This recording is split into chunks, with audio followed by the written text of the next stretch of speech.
자, 오늘은 우리 뭐 영상 특집은 아니지만 지금 진로 활동실이 이렇게 바뀌어 갖고요. 이렇게 지금 우리는 바에 앉아 갖고 야외를 보면서 이렇게 했습니다.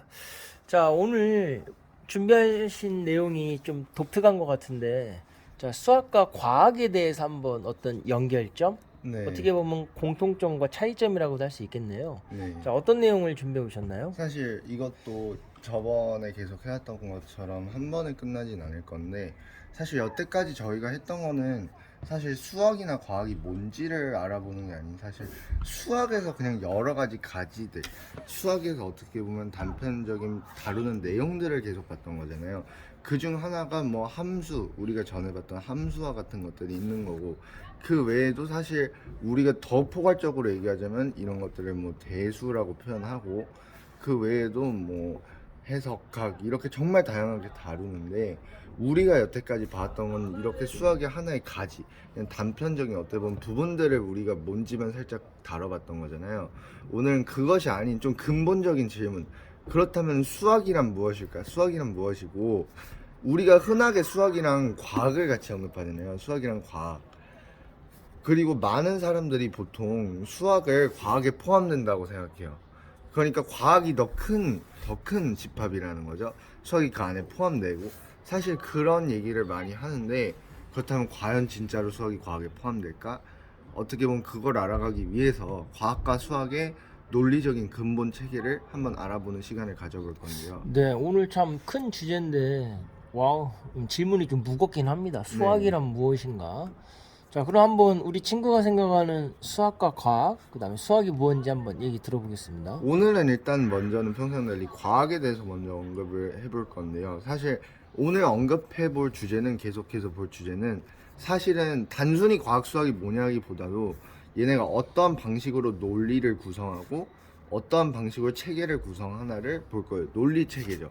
왜냐면 사실 우리가 수학이랑 과학, 특히 과학과 같은 경우에는 얘를 뭐냐고 정의하자고 하는 순간 되게 난감해질 수 있어요. 왜냐면 이 과학이 뭐냐고 정의하는 방식만 해도 한 가지가 아닌, 뭐 우리가 대표적으로 아는 유명한 칼 포퍼라는 어떻게 보면 철학자가 정의한 방식도 있고, 그거 외에도 큐니라는 사람이 어떻게 보면 역사의 흐름으로 과학을 정의한 방식도 있는데, 워낙 다양하기 때문에 그것보다는 우린 먼저 수학 과학이 어떠한 논리 체계로 이루어질까를 볼 건데요.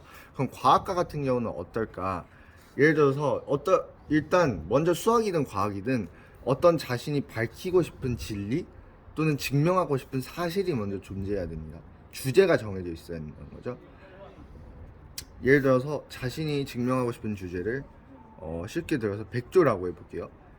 어떤 과학자가 증명하고 싶은 내용이 모든 백조, 어 그냥 이거는 그냥 어떻게 보면 센텐스, 그러니까 가정인데, 모든 백조는 하얗다, 이것을 과학자가 증명하고 싶어 하는 거예요.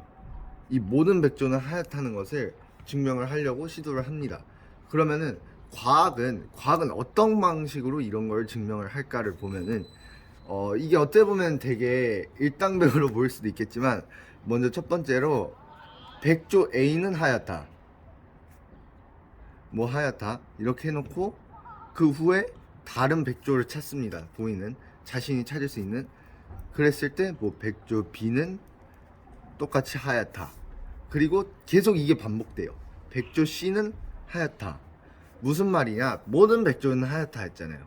이것을 증명하기 위해서 진짜로 모든 백조를 일일이 관찰해 보는 거예요. 얘가 진짜로 하얄까? 얘도 그런가? 그럼 다른 백조 C도 그런가? 그걸 계속해서 반복해서 논리적 근거를 차곡차곡 쌓아나간다고 볼 수 있는 거예요. 그렇게 했을 때 뭐 거의 무한 반복하듯이 해서, 뭐 또라는 백조 뭐 어쩌고도 하얗다, 이런 식으로 반복을 했을 때, 그러함으로 따라서 모든 백조는 하얗다, 이런 방식으로 사실 논리를 전개해 나가는 게 어떻게 보면 과학이거든요. 무슨 말이냐? 과학이라는 것은 우리가 어떠한 논제를 증명하기 위해서 계속해서 증거를 쌓아주는 거예요. 그것과 관련된 차곡차곡, 그것과 관련된 증거를 계속 실험을 하고 관찰을 하는 과정을 통해서, 반복을 통해서 찾아내고, 그럼 이러한 경험적 증거를 통해서 이 정도면 논리적 근거가 확실하다, 해서 이런 결론을 내는 건데요. 근데 사실 이렇기 때문에 이것을 우리는 경험적 추론이라고 하고, 이것을 우리가 흔히들 쓰는 말로 사실 뭐라고 표현하냐면 귀납법이라고 합니다. 귀납법. 말은 사실 귀납법이라 하면은 어렵게 들리고, 학생들도 처음 이렇게 여태까지 설명했던 걸 다 귀납법이라면 거리낌이 생길 수 있는데, 쉽게 생각해서 여태까지 얘기했던 모든 것들이 그냥 귀납법의 근본이라고 보면 돼요. 내가 뭘 증명하기 위해서 어떤 거를 가정해서는 게 아닌, 그냥 이것과 관련된 모든 걸 차곡차곡 쌓아나가서 다시 결론을 도출해내는 것, 이것을 우리는 귀납법이라고, 이것이 어떻게 보면 먼저 과학의 근본, 체계라고, 논리적 체계라고 볼 수 있습니다. 자, 오늘 되게 어려운 주제긴 한데 여기서 이제 생각할 거리가 좀 많은 것 같습니다. 원래 이 수학은 가장 본질적인 학문이라고도 하고, 그 다음에 이 다양한 현상 속에서, 복잡하고 다양한 현상 속에서 어떤 원리, 예, 본질, 모든 거에 적용할 수 있는 본질을 뽑아내는 학문이라고도 할 수 있는데요. 근데 그 예전에는 이 철학에서 수학이 출발했다고 생각하기 때문에 대부분의 수학자들은 다 철학자였습니다. 그리고 과학은 어떻게 보면 수학의 응용학문, 현실적으로 적용할 수 있는 응용학문으로 생각이 되어 왔는데, 자, 종도 울리네요. 지금은 30분이라는 뜻입니다.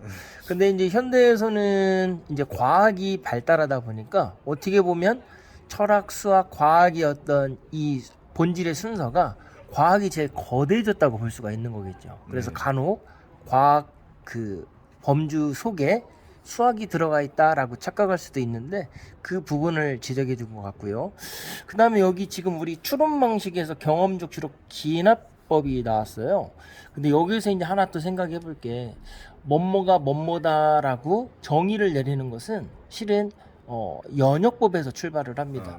그래서 연역법에서 출발을 하고, 그 연역법의 진리가 사실인지 거기에서 경험과 관찰을 통해서 얻어지는 방법이 있거든요. 근데 엄밀하게 논리학적으로 보면 연역법은 무한하게 그냥 순환하는 겁니다. 계속 진리가 진리인 거. 그 다음에 기납법은 관찰을 통해서 이게 진리를 찾아내는, 어떻게 보면 뭐라고 해야 될까요? 버텀업 방식이라고 해야 되나요? 아래에서 위로 올라가는. 그래서 대부분의 과학자들은 이 귀납법으로 진리를 수행하고 연역법으로 가정을 합니다. 그래서 이 두 가지를 우리는 그 아리스토텔레스 이후로 연역법과 귀납법이라는 논리학 체계로 받아들였는데요. 최근에 지금 각광받고 있는 게 가설적 추론이라고 해서 가추라는 새로운 논리 체계가 지금 주목되고 있습니다. 그래서 그거는 원래 플라톤 이후로 그런 논리 체계를 정리를 했는데, 그 책을 필사하는 과정에서 그 가설적 추론, 그 가추가 누락이 되거나 잘못 해석이 돼서 우리한테 좀 약간 낯선 개념으로 지금 다가온다고 그럽니다. 그래서 그런 부분도 한번 찾아봤으면 좋겠고요. 그 다음에 이 과학 논리 체계를 말할 때 이게 실은 용어 때문에 되게 어려워하는 친구들도 있는데, 맞아요. 우리가 뭐 꼭 논문을, 박사 논문을 쓰는 걸 아니더라도 작은 어떤 진실에 다가가기 위해서는 첫 번째가 관찰입니다. 그리고 그 관찰에서 내가 궁금한 문제의식이 느껴지는 거겠죠. 그럼 거기에 대해서 가설을 세우고, 그 다음에 실험을 하고, 그 다음에 증명을 해서 이론으로 도출하는 거. 자, 이게 이제 어떻게 보면 학문의 체계라고도 할 수 있습니다.